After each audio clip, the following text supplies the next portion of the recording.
जी Nepal HD television अब तपाईं सँगसँगै।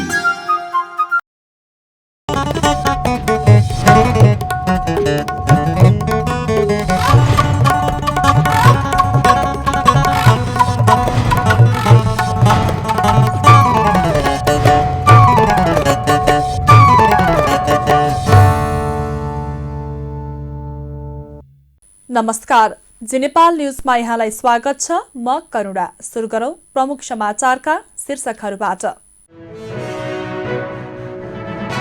राष्ट्रलाई सहयोग पुग्ने गरी दक्ष जनशक्ति उत्पादनमा सामुदायिक विद्यालयहरूले ध्यान दिनुपर्ने राष्ट्रपति भण्डारीको भनाई। अध्ययनका लागि विदेश जाने युवा जनशक्तिलाई रोक्नुपर्ने अहिलेको आवश्यकता भएको तर्क।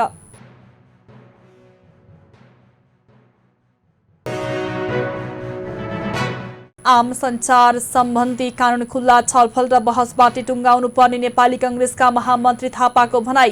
प्रेस काउन्सिल सम्बन्धी ऐन अपुरो भएकाले समसामयिक संशोधन गर्नुपर्ने धारणा।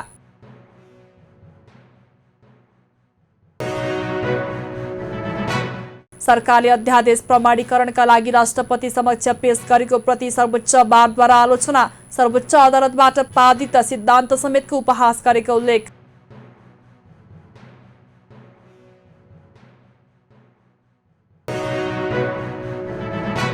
कतारको घुस लिएको आरोपमा युरोपेली संसदका उपाध्यक्ष बर्खास्त। युरोपकै खराब घटनाको रूपमा व्याख्या।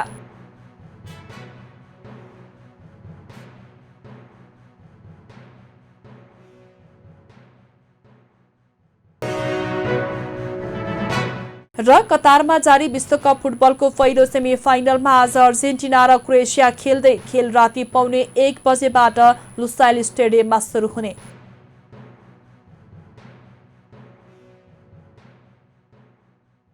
अब समाचार विस्तारमा। राष्ट्रपति विद्यादेवी भण्डारीले राष्ट्रलाई सहयोग पुग्ने गरी दक्ष जनशक्ति उत्पादनमा सामुदायिक विद्यालयहरूले ध्यान दिनुपर्ने बताउनु भएको छ। मंगलबार बाँसबारी माध्यमिक विद्यालयको स्वर्ण महोत्सवको अवसरमा काठमाडौँमा आयोजित कार्यक्रममा राष्ट्रपति भण्डारीले मुलुकको विकासका लागि गुणस्तरीय शिक्षा आवश्यक रहेको भन्दै दक्ष जनशक्ति उत्पादनको आधार निर्माणका लागि सामुदायिक विद्यालयहरूले ध्यान दिनुपर्ने बताउनु भएको हो। उहाँले मुलुकभित्रै प्राविधिक एवं व्यावहारिक शिक्षा प्रदान गरी अध्ययनका लागि विदेश जाने युवा जनशक्तिलाई रोक्नुपर्ने अहिलेको आवश्यकता भएको धारणा राख्नुभयो। राष्ट्रपति भण्डारीले केन्द्र, प्रदेश र स्थानीय तहले सामुदायिक विद्यालयहरूको भौतिक तथा शैक्षिक पूर्वाधारमा विशेष ध्यान दिन जरुरी रहेको बताउनु भएको छ। शिक्षालाई गुणस्तरीय बनाउन बालबालिकाको ठूलो हिस्सालाई शिक्षा प्रदान गर्दै आएका सामुदायिक विद्यालयहरूको भौतिक एवं शैक्षिक पूर्वाधार विकासका निम्ति सङ्घीय तथा प्रदेश सरकार र स्थानीय तहले यथेष्ट ध्यान दिनु पर्दछ।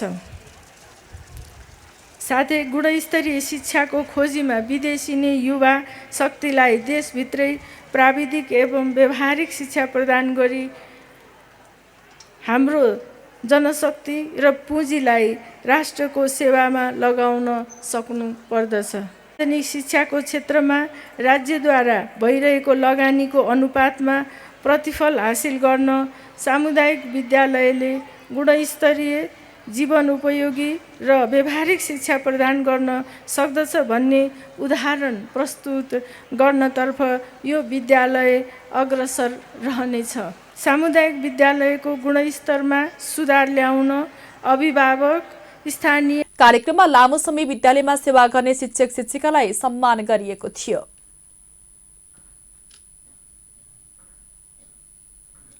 सरकारले विपद जोखिम न्यूनीकरण सम्बन्धी कार्यक्रममा स्थानीय प्रविधि तथा नयाँ आविष्कारहरूलाई प्राथमिकता दिने उद्देश्यका साथ सरकारवालासँग परामर्श सुरु गरेको छ। गृह मन्त्रालयले मंगलबार काठमाडौँमा विपद जोखिम न्यूनीकरणका क्षेत्रमा काम गर्दै आएका तथा जोखिम न्यूनीकरणका लागि भएका स्थानीय प्रयास तथा आविष्कारक संघ संस्थासँग परामर्श गरेको हो। कार्यक्रममा विभिन्न किसिमका विपदजन्य घटनाबाट हुन सक्ने जोखिम न्यूनीकरणका लागि स्थानीय संघ संस्थाहरूले अवलम्बन गरेको स्थानीय प्रविधि तथा आविष्कारका बारेमा छलफल भएको छ। छलफलपछि मन्त्रालयले विपद जोखिम न्यूनीकरणका लागि गरिने सरकारी प्रयासहरूलाई प्रभावकारी बनाउनको लागि उपयोगी हुन सक्ने स्थानीय प्रविधि तथा नयाँ आविष्कारलाई सरकारी कार्ययोजनामा राख्ने बताएको छ। कार्यक्रममा गृह सचिव विनोद प्रकाश सिंहले स्थानीय स्तरमा भए गरेका विपद जोखिम न्यूनीकरणका सफल अभ्यासहरूलाई सरकारले प्राथमिकता दिने बताउनुभयो।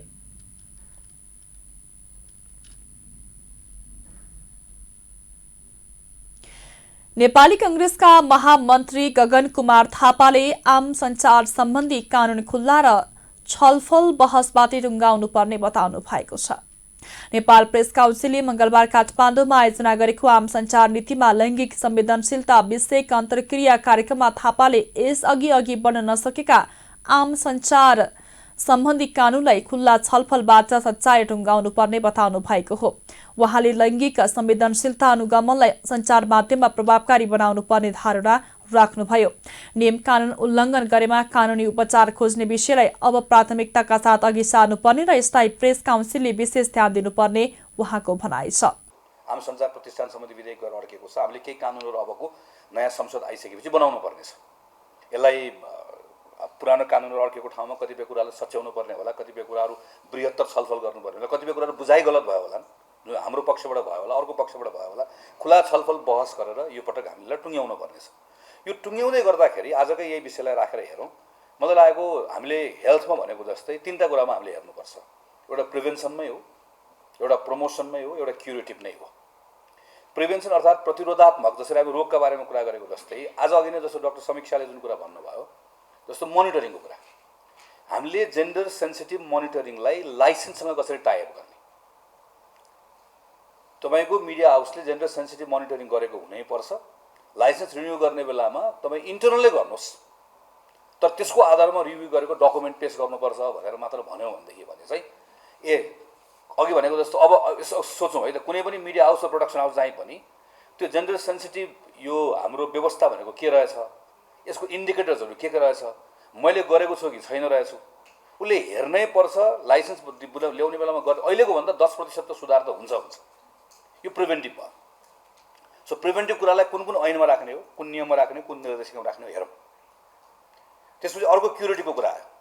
जस्तो अघि त्यसको बारे पनि चर्चा भइसक्यो। अघि शरद सरले पनि राख्नुभयो। जस्तो युट्युबबाट कसैले पनि जुन एक्जाम्पल्सहरू राखेर हामीले भन्यौँ, मान्छेको डिग्निटीमा नै प्रहार गर्ने गरिकन काम गर्यो भने अब त्यो काम गर्नु हुँदैन भन्ने थाहा पाउँदा नियम कानुनको व्यवस्था हुँदै पनि गऱ्यो भनिसके पछाडि चाहिँ त्यस्तो गरेको कामलाई त्यहाँ दण्डित गर्ने कुरा आयो।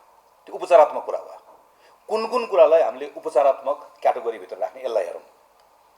त्यसपछि अर्को कुरा भनेको प्रमोसनको कुरा, जुन निर्देशिकामा सबभन्दा बढी प्रमोसनको पक्ष छ तपाईँलाई राख्नुभएको कुरा।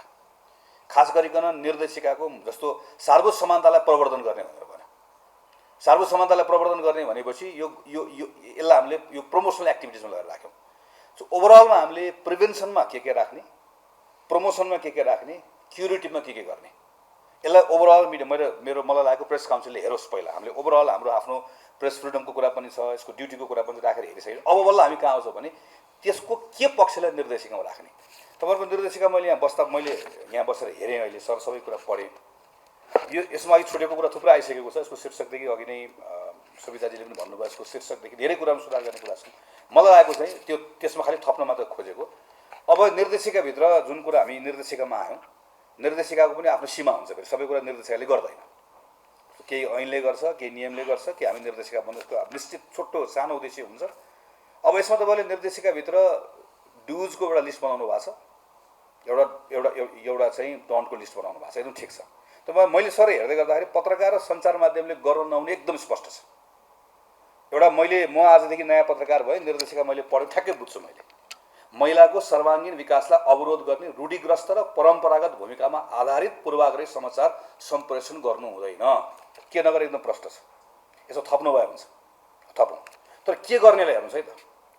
महिलासँग सम्बन्धित समाचार सम्प्रेषण गर्दा समाजप्रति उत्तरदायी हुनुपर्ने कानुनी एवं सामाजिक अपेक्षा र व्यावसायिक सिद्धान्तलाई अनुसरण गर्दै थप उत्तरदायी जवाबदेही हुनुपर्नेछ। मैले बुझिनँ है। मैले सबै पढेँ, मैले यसको 90% बुझिनँ। के गर्ने भन्ने कुराको सन्दर्भमा यसलाई हामीले यति जटिल बनाएका छौँ कि यो पढिसकेपछि। कार्यक्रममा प्रेस काउन्सिलका अध्यक्ष बालकृष्ण बस्नेतले 48 सालमा बनेका प्रेस काउन्सिल सम्बन्धी ऐन अहिलेको अवस्थामा अपुरो भएकाले अब समसामयिक संशोधन गर्नुपर्ने धारणा राख्नु भएको छ। निलम्बित प्रधान न्यायाधीश सोलेन्द्र शमशेर जबरा निपारी अवकाश पाएर आजदेखि न्यायपालिकाको नेतृत्वबाट बाहिरिनु भएको छ। 65 वर्ष उमेर हदका कारण उहाँ आजबाट अनिवार्य अवकाशमा जान लाग्नु भएको हो। नियुक्त भएदेखि नै विवादमा तानिनु भएका जबराले झण्डै 4 वर्षको कार्यकालमा 10 महिना त निलम्बित अवस्थामै बिताउनुभयो। कार्यकालको अन्तिम वर्षमा उहाँले महाअभियोगको सामना गर्नु पर्यो। खेमा जोशीको एक रिपोर्ट। नेपालको राजनीतिक तथा कानुनी इतिहासमा एउटा नौलो अभ्यासको प्रयोग गर्दै प्रधान न्यायाधीश चोलेन्द्र शमशेर राणा अवकाश भएका छन्। संसदमा विचाराधीन महाअभियोगको टुङ्गो नलाग्दै उमेर हदका कारण आज मंगलबारबाट उनको मौन विदाई हुन लागेको हो। प्रतिनिधि सभामा उनी विरुद्ध महाअभियोग प्रस्ताव दर्ता भएपछि गत फागुन 1 देखि राणा निलम्बनमा परेका छन्। यद्यपि राणाले सरकारी सेवा सुविधा भने लिँदै आएका छन्। नियम अनुसार उनले त्यो सेवा सुविधा अझै 1 सातासम्म प्रयोग गर्नेछन्। राणाले निलम्बन छल्दै सर्वोच्चमा आउने अनेक पटक प्रयास गरेका थिए, तर ती सबै प्रयास विफल भएका थिए। उमेर हदका कारण मंगलबारदेखि अवकाश पाउन लागेका राणाले पछिल्लो पल्ट यसै साता सर्वोच्च फर्कनका लागि संसदका महासचिवलाई प्रयोग गरेका थिए। संसदका महासचिवले राणाको निलम्बन फुकुवा भएको पत्र लेखेपछि त्यसले एकाएक विवाद चर्किएको थियो। सर्वोच्च अदालतले नै पत्र कार्यान्वयन नगर्न आदेश दिएपछि यो विषय पनि तत्कालका लागि थानको लागेको थियो। गत फागुन 1 गते दर्ता भएको महाअभियोग नयाँ संसदमा जीवित छ कि छैन भन्ने कानुनी प्रश्न पनि छ। पुरानो संसदको महाअभियोग प्रस्ताव संसदको कार्यकालसँगै स्वतः निष्क्रिय भएको भन्दै संसदका महासचिवले प्रधान न्यायाधीश राणाको निलम्बन निष्प्रभावी भएको पत्र लेखेको विषयमा प्रतिक्रिया दिँदै सरकारका प्रवक्ता सूचना तथा सञ्चार प्रविधि मन्त्री ज्ञानेन्द्र बहादुर कार्कीले प्रस्ताव जीवित रहेको र आउँदो संसदमा पेश हुने बताएका थिए। महासचिवको सो पत्र विरुद्ध रिट समेत दर्ता भएको थियो। राणाको महाअभियोग प्रस्ताव यति लामो समयसम्म किन लम्ब्याइयो, इतिहासमा यसको प्रश्न धेरैले खोज्नेछन्। राणाले महाअभियोग समिति समक्ष दिएको 21 आरोपको उत्तर कति सही र पूर्ण छन् त्यसको पनि हिसाब किताब गर्नेछन्। महाअभियोग लगाउने संसद नयाँ रूपमा आएको छ। राणालाई जुन संसदले महाअभियोग लगायो त्यसका कतिपय सदस्य समेत अहिले संसदमा छैनन्। कतिपय नयाँ आएका छन्। महाअभियोगको प्रस्तावमा सुरुमा हस्ताक्षर गर्ने देव गुरुङ, पुष्पा भुषाल र जीवनराम श्रेष्ठले समेत चुनाव हारेका छन्। अब उनीहरू लगायत केही हस्ताक्षरकर्ता संसद महाअभियोग प्रस्तावको विषयमा संसदभित्रको बहसमा भाग लिन पाउने छैनन्। त्यसैले अब संसदमा महाअभियोग प्रस्ताव पेश हुन्छ कि हुँदैन, त्यस विषयमा छलफल हुन्छ कि हुन्न भन्नेमा समेत अन्योलता देखिएको छ। चोलेन्द्र सेवाबाट अवकाशमा परे पनि संसदमा ल्याउने महाअभियोग प्रस्तावले पूर्व न्यायाधीशले पाउने सेवा र सुविधाका सम्बन्धमा अर्थ राख्दछ। यदि प्रस्ताव पारित भएमा उनी सम्पूर्ण सेवा सुविधाबाट वञ्चित हुनेछन् भने पारित नभए सेवा सुविधा पाइरहनेछन्। संघीय संसद सचिवालयमा दर्ता भएको प्रस्तावमा संविधान र कानूनको गम्भीर उल्लङ्घन गरेको, कार्यक्षमताको अभाव भएको, खराब आचरण भएको, इमानदारीपूर्वक आफ्नो पदीय कर्तव्य पालना नगरेको र आचार संहिताको गम्भीर उल्लङ्घन गरेको लगायतका 21 आरोप लगाएका छन्। खेमा जोशी, काठमाडौँ। सरकारले अपराधीहरूलाई उन्मुक्ति दिने गरी अध्यादेश ल्याएको भन्दै एमाले निकट विद्यार्थी संगठन अनि राष्ट्रव्यूहले काठमाडौँमा विरोध प्रदर्शन गरेका छन्। जुनसुकै तहका अदालतमा विचाराधीन फौजदारी मुद्दा फिर्ता लिन सक्ने गरी सरकारले अध्यादेश ल्याएको भन्दै अनि राष्ट्रव्यूहले काठमाडौँको त्रिचन्द्र क्याम्पस अगाडि प्रदर्शन गरेका हुन्। उनीहरूले अपराधीलाई छुटाउन अध्यादेश, राजनीतिमा अपराधीकरण बन्द गर लगायतका प्लेकार्ड प्रदर्शन गरेका थिए। छानबिनको विषयको कुरालाई सरकारले अध्यादेश ल्याएर अपराधीलाई ढाकछोप गर्ने काम गरेको उनीहरूको भनाइ छ। आइतबार बसेको मन्त्री परिषद बैठकले मुलुकी फौजदारी कार्यविधि संहिता 2074 अध्यादेश मार्फत संशोधन गर्ने निर्णय गर्दै राष्ट्रपति समक्ष पठाउने निर्णय गरेको थियो। उक्त अध्यादेश राष्ट्रपति कार्यालयमा विचाराधीन छ। मुलुकी फौजदारी कार्यविधि संहिता 2074लाई संशोधन गर्न सरकारले अध्यादेश प्रमाणीकरणको लागि राष्ट्रपति समक्ष पेश गरेको प्रति सर्वोच्च अदालत बार एसोसिएसनले आफ्नो गम्भीर ध्यानाकर्षण भएको जनाएको छ। अध्यादेशले संवैधानिक सर्वोच्चता, विधिको शासन, कानूनी मूल्य र मान्यता, फौजदारी कानूनका स्थापित मान्यता तथा सर्वोच्च अदालतबाट प्रतिपादित सिद्धान्त समेतको उपहास गरेको सर्वोच्च बारले जनाएको छ। 2079 साल मङ्सिर 4 गते सम्पन्न भएको प्रतिनिधि सभाको निर्वाचनबाट निर्वाचित संसदको पहिलो अधिवेशन बस्न नपाउँदै काम चलाउ सरकारले कानूनमा नै संशोधन गर्ने गरी अदालतमा विचाराधीन गम्भीर प्रकृतिका कतिपय फौजदारी मुद्दा फिर्ता लिने उद्देश्यले प्रमाणीकरणको लागि राष्ट्रपति समक्ष पेश गरेको अध्यादेशले संवैधानिक सर्वोच्चता, विधिको शासन, कानूनी मूल्य र मान्यता, फौजदारी कानूनका स्थापित मान्यता तथा सम्मानित सर्वोच्च अदालतबाट प्रतिपादित सिद्धान्त समेतको उपहास गरेको छ। बार सचिव ऋषिराम घिमिरेले जारी गरेको विज्ञप्तिमा उल्लेख छ। मधेसी आयोगले थारू र मुस्लिमलाई मधेसी समुदायको सूचीबाट हटाउने निर्णय गरेको छ। आयोगको मङ्सिर 20 गते बैठकबाट यसबारे निर्णय गरेको हो। मधेसी समुदायको थर सूचीकरण अध्ययन प्रतिवेदन 2078 को उपसमूह 1 मा रहेको थारू र 2 मा रहेको मुस्लिमको सूची हटाउने निर्णय भएको आयोगका अध्यक्ष डाक्टर विजय कुमार दत्तले जानकारी दिनुभएको छ। यसअघि मधेसी आयोगले थारू र मुस्लिमलाई मधेसी समुदायको सूचीमा राखेर राष्ट्रपतिलाई सिफारिस सहितको प्रतिवेदन बुझाएपछि विरोध भएको थियो। थारू र मुस्लिम समुदायका विभिन्न संघ संगठनहरूले थारू र मुस्लिम समुदायको छुट्टै पहिचान र सभ्यता रहेको भन्दै मधेसी क्लस्टरमा आफूहरूलाई नराख्न आयोगमा निवेदन दिएका थिए।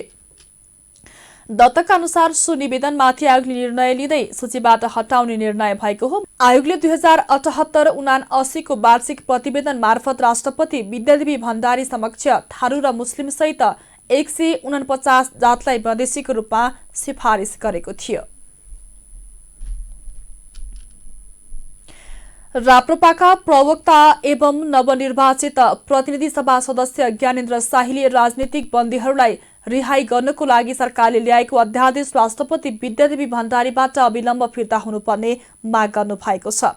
शाहीले वर्तमान सरकार काम चलाउ सरकार भएकोले गलत मनसायका साथ राजनीतिक आवरणमा जघन्य अपराधमा संलग्नहरूलाई उन्मुक्ति दिने उद्देश्यले अध्यादेश ल्याउने अनैतिक र आपत्तिजनक भएको बताउनुभयो। मंगलबार काठमाडौँमा पत्रकार सम्मेलन गर्दै उहाँले राष्ट्रपति कार्यालय पुगेको उक्त अध्यादेश राष्ट्रपतिबाट फिर्ता हुनुपर्ने बताउनु भएको छ। उहाँले अहिले सरकारबाट राष्ट्रपति कार्यालय पुगेका उक्त अध्यादेशले कुनै पनि अपराधबाट छुट पाउन राजनीतिक खोल ओर्नुपर्छ भन्ने सन्देश दिएको पनि टिप्पणी गर्नुभयो।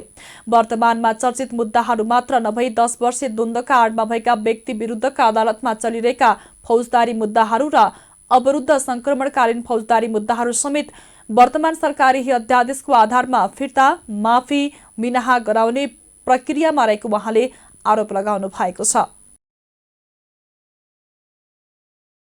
भर्खरै काम चलाउ सरकारले एउटा अध्यादेश ल्याएको छ, जुन अध्यादेशले यो देशमा कोही पनि नागरिकहरू अब सुरक्षित रहँदैनन्। यस्तो अध्यादेश ल्याएको छ, कुनै पनि अपराधीले अपराध गर्ने, हिंसा गर्ने, हत्या गर्ने, जघन्य अपराध गर्ने अनि त्यसलाई राजनीतिक रङ देखाउने अनि राजनीतिक रङ देखाएर त्यसलाई चाहिँ उन्मुक्ति दिलाउने। यदि यो अध्यादेश पारित भयो र यदि यो अध्यादेश राष्ट्रपति महामहिम राष्ट्रपतिज्यूले यसलाई पारित गर्नुभयो भने यो देश कोही पनि नागरिक सुरक्षित हुँदैन। यस्तो किसिमको काम चलाउ सरकारले जुन अध्यादेश ल्याएको छ यो अध्यादेशका सम्बन्धमा छ र अध्यादेश ल्याउन पाउने अधिकार अहिलेको काम चलाउ सरकारको होइन, किनकि निर्वाचन भइसकेको छ, ताजा जनादेश आइसकेको छ। ताजा जनादेशको अपहेलना गर्दै संसदको बैठक अब केही हप्ताभित्र सुरु हुँदैछ। संसदको बैठक सुरु नहुँदै हतारमा जुन किसिमको अध्यादेश ल्याइएको छ यो अध्यादेशले भोलि हाम्रो देश एकातकालमा बिहार भन्ने प्रदेश तपाईँलाई थाहा छ, हिंसा गर्ने, हत्या गर्ने, मान्छेलाई सरेआम सडकमा मारिदिने त्यस्तो किसिमको फेरि यो देश हिंसामा जान सक्छ। त्यो कारणले गर्दाखेरि यो अध्यादेश अविलम्ब फिर्ता गरियोस् भनेर आज पत्रकार सम्मेलन गरिरहेका छौँ।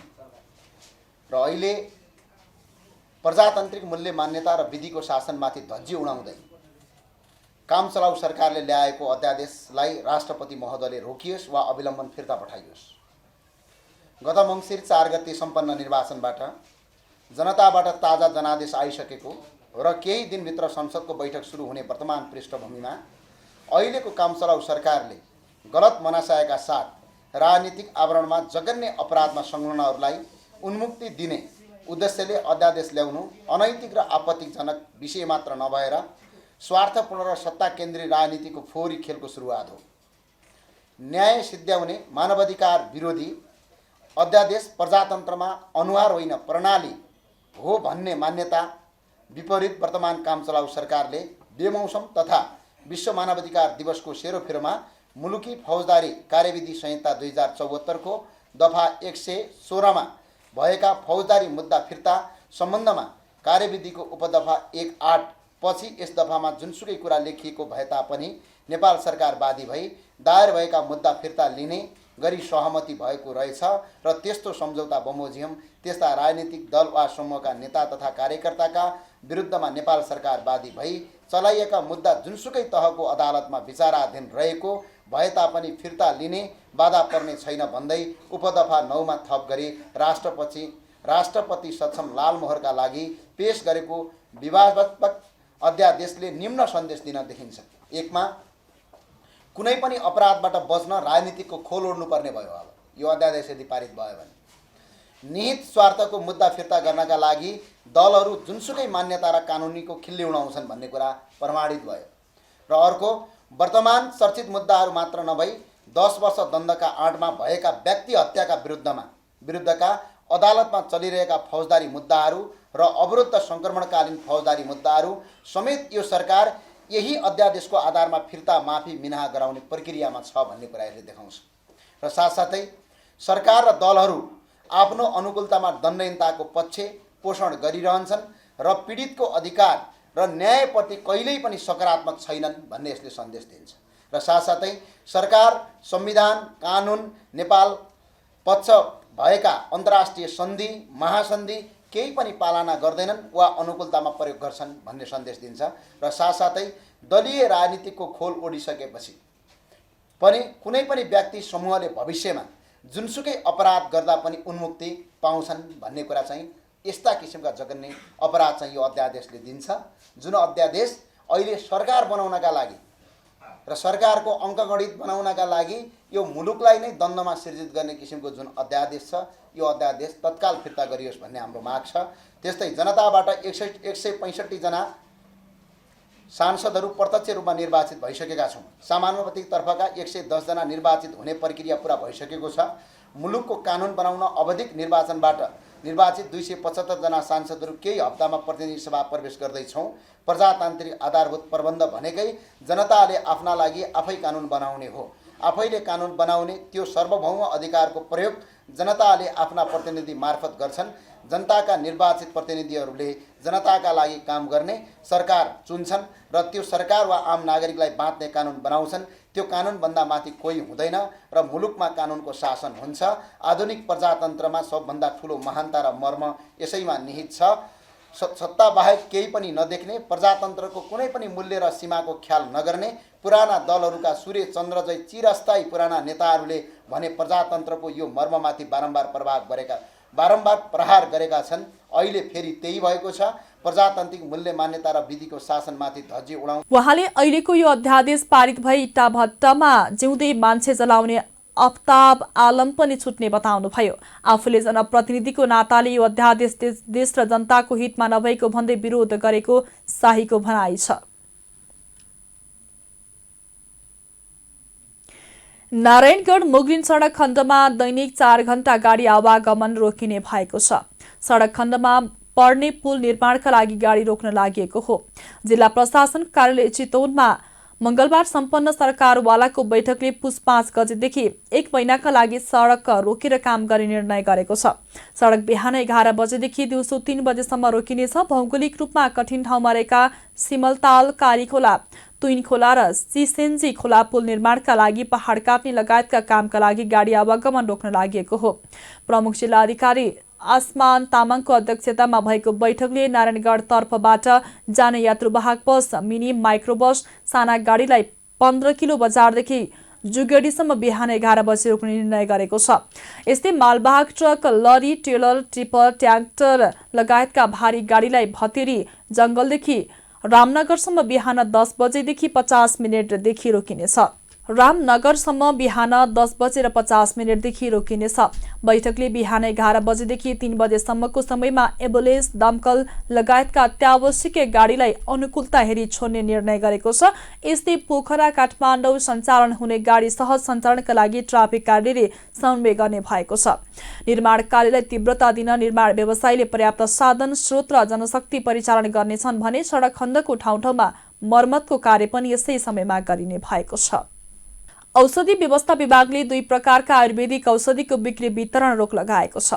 गोर्खा आयुर्वेद कम्पनीले उत्पादन गरेको अभिपत्तिकर चूर्ण 100 ग्राम र भास्कर हर्बा स्युटिकल्स वीरगन्जले उत्पादन गरेको निर्मल चूर्ण 100 ग्रामको औषधि गुणस्तरहीन भएको भन्दै विभागले बजारबाट फिर्ता ल्याउन विभागले सूचना मार्फत निर्देशन दिएको हो। दुवै औषधिमा खराबी देखिएको र स्वास्थ्यमा गम्भीर असर पुग्न सक्ने भएकाले बिक्री नगर्न र फिर्ता लिन निर्देशन दिएको विभागले जनाएको छ। विभागले औषधिको प्रयोग नगराउन पनि सचेत गराएको छ। गएको शनिबार कालीकोटको सान्नी त्रिवेणी गाउँपालिका 1 अधेरी खोलामा भिरमा भएको डुजर दुर्घटनामा बेपत्ता भएका 3 जना मध्ये 2 जनाको शव भेटिएको छ। सहायक प्रहरी निरीक्षक आशिष रावतको कमान्डमा कालीकोट पुगेको गोताखोरको टोलीले सान्नी त्रिवेणी 19 वर्षीय उमेश गिरी र डोजर चालक अछामका कमल छोडारीको शव फेला परेको सशस्त्र प्रहरी बलका प्रहरी नायब उपरीक्षक मित्र श्रेष्ठले जानकारी दिनुभएको छ। गोताखोरको टोलीले घटनास्थलमा सान्नी त्रिवेणी गाउँपालिका 1 का 14 वर्षीय रक्तिम कार्कीको शव खोजिरहेको छ। शनिबार भएको दुर्घटनामा 5 जनाको ज्यान गएको छ भने 1 जना अझै बेपत्ता छन्। 2 जनाको जिल्ला अस्पतालमा उपचार भइरहेको छ। पर्सा जिल्लाको ठोरी गाउँपालिका 3 को ठुटे खोला इलाकाबाट सशस्त्र प्रहरीले ठूलो मात्रामा लागू पदार्थ गाँजासहित 1 ट्रक नियन्त्रणमा लिएको छ। सशस्त्र प्रहरी बल नेपाल नम्बर 2 छिन्नमस्ता बहिनी मुख्यालय महोत्तरीको विशेष सूचनाको आधारमा बीओपी ठोरीले हिजो करिब 363 किलो गाँजा र गाँजा बोकेको ट्रक नियन्त्रणमा लिएको हो। मकवानपुरको हेटौडाबाट पर्साको विजय बस्तीतर्फ जाँदै गरेको ना चार्ख 6555 नम्बरको ट्रक नियन्त्रणमा लिएको प्रहरीले जनाएको छ। प्रहरीका अनुसार ट्रकमा फल्स बटन प्रयोग गरेर 22 वटा कार्टुनमा प्याक गरी लैजाँदै गरेको अवस्थामा गाँजा र ट्रक नियन्त्रणमा लिएको हो। ट्रकका चालक भने प्रहरीलाई देख्न साथ ट्रक त्यही ठाउँमा छाडेर फरार भएको प्रहरीले जनाएको छ। बरामद गाँजा तथा ट्रकलाई आवश्यक कारबाहीको लागि इलाका प्रहरी कार्यालय ठोरीमा बुझाइएको छ। अब अर्थ समाचार। शेयर बजार आज मंगलबार फेरि घटेको छ। हिजो सोमबार 16.97 अङ्कले बढेको शेयर बजार परिसूचक नेप्से आज 2.57 अङ्कले घटेर 1879.70 बिन्दुमा झरेको हो। आज कारोबार कम्पनी घटेको छ। हिजो 1 अर्ब 36 करोड रुपैयाँको शेयर कारोबार भएकोमा आज 248 वटा कम्पनीको 20,58,000 किता शेयर 77 करोड 70 लाख रुपैयाँमा कारोबार भएको छ। सबैभन्दा धेरै नबिल बैंकको 7 करोड 17 लाख रुपैयाँको शेयर किनबेच भएको छ। आज जलविद्युत, माइक्रो फाइनान्स, निर्जीवन बीमा र म्युचुअल फन्ड बाहेक सबै समूहको शेयर घट्दा फाइनान्स र अन्य समूहको शेयर उच्च अङ्कले उरालो लागेको छ। नेप्से सूचक घटेको दिन ताप्लेजुङ पावर कम्पनी र सिंगटी हाइड्रो पावर कम्पनीको शेयर 3% भन्दा धेरैले घटेको छ। समग्रमा बजार घटे पनि सीवाईसी नेपाल लघुवित्तको शेयर 10% बढेको छ। शुभम पावर लिमिटेडले वैदेशिक रोजगारीमा रहेका नेपालीका लागि साधारण शेयरको बिक्री खुला गर्ने भएको छ। कम्पनीले आगामी पुस 6 देखि प्रति किता 100 रुपैयाँ अङ्कित दरमा 58,058 किता बराबरको आइपिओ बिक्री खुला गर्ने भएको हो। कम्पनीले सर्वसाधारणमा निष्कासन गरिने 4 लाख किता र यसअघि स्थानीयलाई निष्कासन गरी बिक्री नभएको 1,80,580 किता सहित कुल 5,80,580 किताको 10% ले हुने 58,058 किता शेयर वैदेशिक रोजगारीमा रहेका नेपालीका लागि निष्कासन गर्ने सार्वजनिक आह्वान पत्रमा उल्लेख छ। निष्कासन गरिने शेयरमा वैदेशिक रोजगारीमा रहेका नेपालीले आगामी पुस 20 सम्म अधिकतम 5,000 कितासम्म शेयर खरिदका लागि आवेदन दिन सक्नेछन्। कम्पनीको धितोपत्र निष्कासन तथा बिक्री प्रबन्धक मुक्तिनाथ क्यापिटल लिमिटेड छ भने कम्पनीलाई केयर रेटिङ नेपालले केयर NPBB+ IAS प्रमाणपत्र प्रदान गरेको छ। कम्पनीले शङ्खुवा सभाकोट चैनपुर नगरपालिका 9 स्थित पिलुवा खोलामा पिलुवा खोला साना जलविद्युत आयोजनाबाट 2068 साउन 1 गतेदेखि 990 किलोवाट क्षमतामा व्यापारिक उत्पादन गरिरहेको छ। अब अन्तर्राष्ट्रिय समाचार। कतारले आफ्नो प्रभाव जमाउन युरोपेली संसदका उपाध्यक्षसहित सांसद र अधिकारीहरूलाई घुस दिएको खबर बाहिरिएको छ। कतारले युरोपको आर्थिक र प्रशासनिक नीतिमा आफ्नो प्रभाव जमाउन घुस खुवाएको आरोप लागेपछि युरोपभर खलबली मचिएको बीबीसीले जनाएको छ। कतारको घुस लिएको आरोपमा बेल्जियम प्रहरीले युरोपेली संसदकी उपाध्यक्ष इभा काइलीसहित 4 जनालाई पक्राउ गरेको छ। 4 जनालाई भ्रष्टाचार र सम्पत्ति शुद्धिकरणको आरोप लगाइएको छ। कतारको घुस लिएको आरोप लागेकोहरूबाट बेल्जियम प्रहरीले 6 लाख युरो बरामद गरेको छ भने उनीहरूका कम्प्युटर र मोबाइल पनि जफत गरेको छ। विपक्षी सांसदहरूले घुसखोरीको यो घटना युरोपको इतिहासकै खराब घटनाको रूपमा बाहिर आएको भन्दै चिन्ता जनाएका छन्। युरोपेली संसदका अध्यक्ष रोबर्टा मेत्सोलाले पछिल्लो घटनाले युरोपियन लोकतन्त्र आक्रमणमा परेको चेतावनी दिनुभएको खबरमा उल्लेख छ। यस्तै युरोपेली आयोगका अध्यक्ष उर्सुला भोन डर लेनले आरोपहरू धेरै गम्भीर भएकाले छानबिनको लागि शक्तिशाली आयोग गठनको प्रस्ताव गर्नुभएको छ। कतारले भने युरोपेली देशको आरोपको कडा विरोध गर्दै यस्ता दाबी र आरोपलाई गम्भीर रूपमा नलिने जनाएको छ। युरोपका 27 वटा देशका मतदाताहरूद्वारा निर्वाचित संसदका 507 जना सदस्यहरू मिलेर यू संसद बन्ने गरेको छ। युरोपेली संसद यूको एकमात्र प्रत्यक्ष निर्वाचित संस्था हो। रूस युक्रेन युद्धका कारण युक्रेनमा क्षतिग्रस्त भएका संरचना पुनर्निर्माणका लागि सहयोग जुटाउन फ्रान्सले अन्तर्राष्ट्रिय सम्मेलनको आह्वान गरेको छ। फ्रान्सका राष्ट्रपति इमानुएल मैक्रोनले राजनीतिज्ञ, सहायता निकाय तथा विभिन्न कम्पनीका भेला आह्वान गर्नुभएको हो। पेरिसमा हुन लागेको अन्तर्राष्ट्रिय दाता सम्मेलनले किएभलाई वित्तीय र उपकरण दुवैमा केही तत्काल सहायता प्रदान गर्ने उद्देश्य राखेको द वाशिंगटन पोस्टले जनाएको छ। युक्रेनको समर्थनमा हुन लागेको यो अन्तर्राष्ट्रिय सम्मेलनले पूर्वाधार मर्मतको लागि आर्थिक तथा भौतिक सामग्री जुटाउन पहल गर्नेछ। यो सम्मेलनमा फ्रान्स तथा युक्रेनका शीर्ष नेताले सम्बोधन गर्ने कार्यक्रम छ। फ्रान्सका राष्ट्रपति मैक्रोनले व्यक्तिगत रूपमा र युक्रेनका राष्ट्रपति भ्लोदिमिर जेलेन्स्कीले भिडियो मार्फत सम्बोधन गर्ने तयारी छ। फ्रान्सेली राष्ट्रपतिले युक्रेनलाई समर्थन गर्न सबै प्रयास गर्ने बाचा समेत गर्नुभएको छ। अब खेल समाचार। कतारमा चलिरहेको फिफा विश्वकप फुटबल प्रतियोगिताको सेमिफाइनलमा आज अर्जेन्टिना र क्रोएसिया खेल्दैछन्। यी दुई देशबीचको खेल आज राति 1:15 बजे दोहाको लुसाइल स्टेडियममा सुरु हुनेछ। अर्जेन्टिनाले नेदरल्यान्ड्स र क्रोएसियाले 5 पटकको विश्व विजेता ब्राजिललाई हराएर सेमिफाइनलको यात्रा तय गरेका हुन्। अर्जेन्टिनाले सन् 1978 र 1986 मा गरी 2 पटकसम्म विश्वकपको उपाधि जितेको छ। 3 पटक फाइनलमा पुगेको छ। क्रोएसियाले अहिलेसम्म विश्वकपको उपाधि जितेको छैन। अघिल्लो संस्करणको विश्वकपको फाइनलमा क्रोएसिया फ्रान्ससँग पराजित हुँदै उपविजेता बनेको थियो। खेल समाचारसँगै हामी जी नेपाल न्युजको अन्त्यमा आइसकेका छौं। जाँदा जाँदै प्रमुख समाचारका शीर्षकहरू पुनः एकपटक।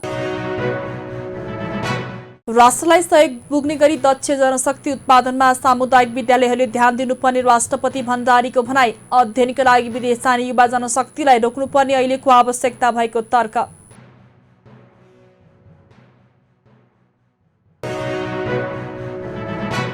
आम सञ्चार सम्बन्धी कानून खुल्ला छलफल र बहसबाट टुङ्गाउनु पर्ने नेपाली कांग्रेसका महामन्त्री थापाको भनाई।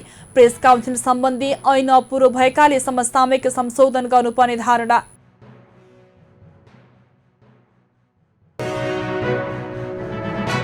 सरकारले अध्यादेश प्रमाणीकरणका लागि राष्ट्रपति समक्ष पेश गरेको प्रति सर्वोच्च बारद्वारा आलोचना। सर्वोच्च अदालतबाट पादित सिद्धान्त समेतको उपहास गरेको उल्लेख।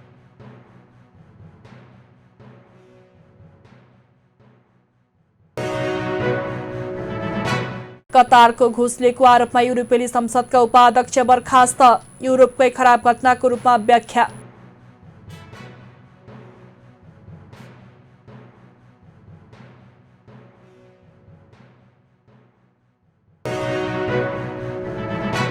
र कतारमा जारी विश्वकप फुटबलको पहिलो सेमिफाइनलमा आज अर्जेन्टिना र क्रोएसिया खेल्दै। खेल राति 1:15 बजेबाट लुसाइल स्टेडियममा सुरु हुने।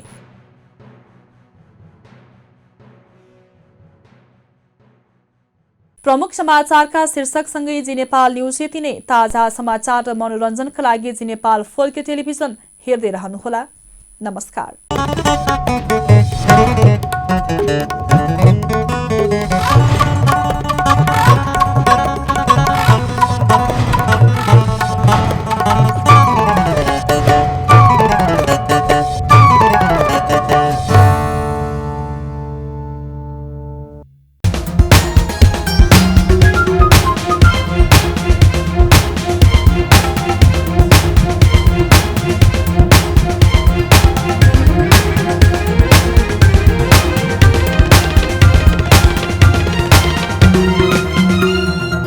जी नेपाल HD टेलिभिजन अब तपाईँ सँगसँगै